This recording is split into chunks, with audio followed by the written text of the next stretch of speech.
Hello and welcome to the WrestleTalk News. I am Luke Owen and this is Wrestling News. Bianca Belair hasn't been seen on our TV screen since the 18th of August episode of SmackDown, where she teamed with Charlotte Flair to beat Damage Control and was attacked backstage, which was a way to write her off TV. Fightful Select reported that Belair was set to take some time off, though it was unsure whether it would be for just 1 month or up to 3. While Belair has not been featured on TV, she was still doing media appearances and was even present for the TKO merger at the New York Stock Exchange last month. And now Mike Johnson is reporting that Belair is set to return to WWE, which could be as soon as this coming Friday on SmackDown. Seemingly confirming this news is the poster for the upcoming Crown Jewel, which features Bianca Belair. The poster also confirms the fans' speculation that Logan Paul will challenge Rey Mysterio for the United States Championship at that show, as he's also featured on the poster, as is John Cena, who is rumored to be facing Solo Sikoa. As to what Belair will be doing is still in question, though Io Sky, who was part of the beatdown in August, is set to defend her Women's Championship against Charlotte Flair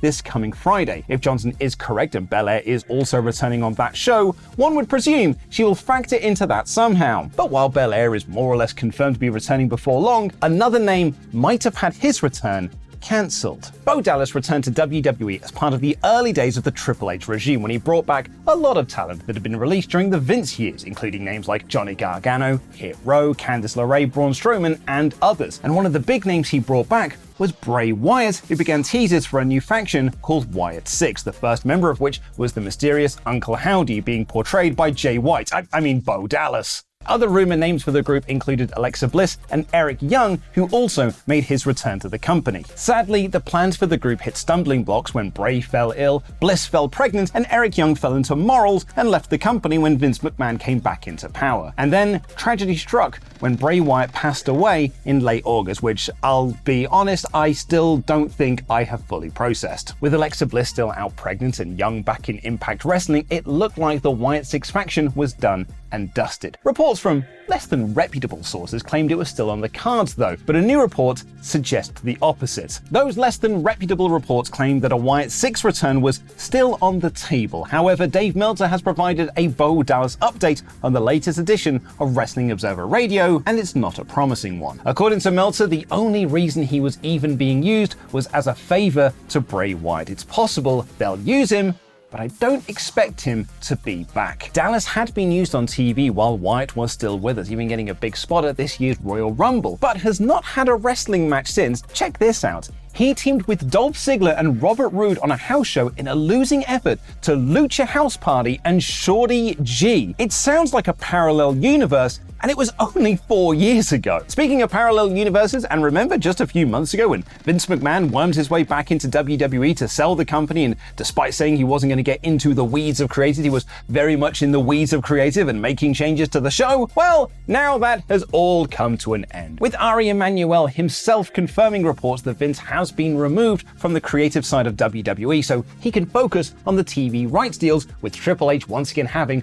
100% creative control, which, let's be honest, was evident when Tegan Nox returned to TV and has been featured on TV every single week. And, well, you know, the shows have been better. That's been a bit of a giveaway. There were fans who argued against the idea that McMahon was involved, as Raw and SmackDown still felt like Triple H produced shows, but they also felt like someone had come into your house and moved your furniture around a little bit. Not a lot, not enough to notice immediately, but if you stare long enough, you'd think, wasn't the TV like a little bit more central on the unit, or has it always been like that? And now Fightful Select has provided an update on just how much influence Vince had on the shows. Sean Rossap writes that the only time McMahon was in person to change the show was the Raw after Mania, which was internally described as a creative disaster, and from then on made his changes to Raw and SmackDown remotely, sometimes last minute, but often throughout the week, nixing ideas or talent that he didn't want featured on his show. Case in point was the DIY reunion, which was supposed to happen in Cleveland, Gargano's hometown, and Tommaso Ciampa was supposed to make his return to answer Seth Rollins' open challenge, and Gargano would run down to make the save from a Judgment Day beatdown. That segment was scrapped,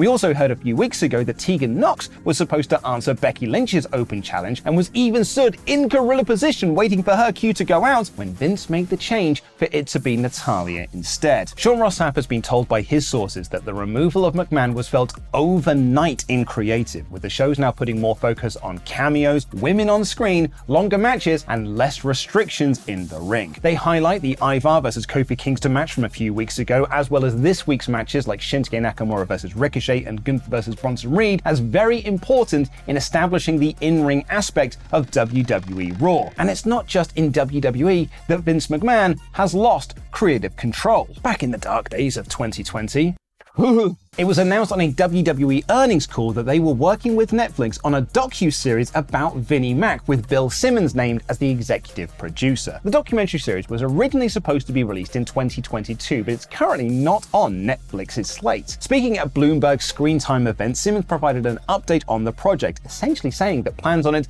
had changed, and it will now likely just be one documentary rather than a series like The Last Dance. He also said that Netflix will be the ones who have the final say on the product, and crucially, Vince McMahon won't have a say. Simmons knows that Vince will get to look at the clips, but will not be giving any notes on the final cut. That means that this should be a warts and all documentary rather than a sanitized WWE documentary with rewritten history. A quick note on ratings now, and this week's WWE Raw was down around 5%, averaging 1.48 million viewers, going against stiff sports competition. What is a huge positive for WWE and a boon for the Triple H era is that while overall viewership is down, the all-important 18 to 49 demo was actually up with a 0.44, with the biggest growth in men 18 to 34. This is huge for WWE as part of their TV rights negotiations. AEW also saw a rise in viewership for Collision because the show was not going against WWE this week, bouncing back to 504,000 viewers, with the 18 to 49 demo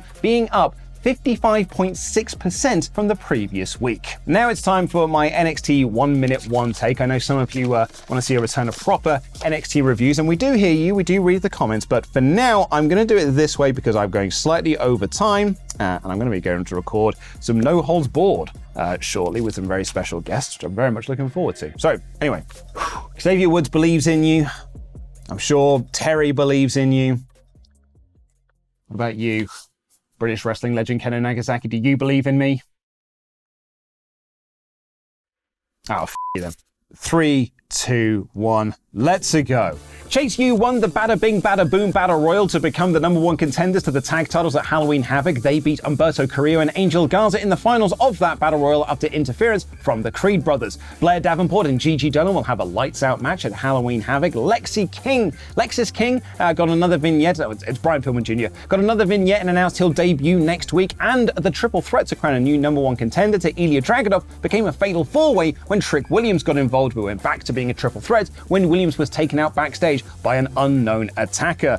Carmen Petrovic beat Jada Parker in the breakout tournament. Lyra Valkyria beat Tegan Nox, which also saw cameos from Chelsea Green, Piper Niven, and Natalya. Becky Lynch and Lyra had a war of words after the match. Von Wagner got a video Von Wagner got a video promo. Zao did some comedy with Noam Dar's crew. Dominic Mysterio and Nathan Fraser had a brawl. Roxanne Perez spun a wheel to make her match with Shotzi. Her Devil's Playground match. Shaw Jan, Ariana Grace beat Brinley Reese in a breakout tournament, and Carmelo Hayes beat Baron Corbin and Dijak to become the #1 contender to Dragon of Halloween Havoc. The final shot of the show was Jade Cargill pointing at her watch because her time is soon. Bollocks. That was close though.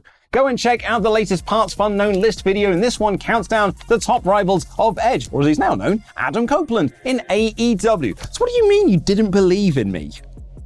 Have you never believed in me? Is this why I can't win Monday Night War? What do you mean you're going to turn your back on me? It seemed rather ominous, Ken.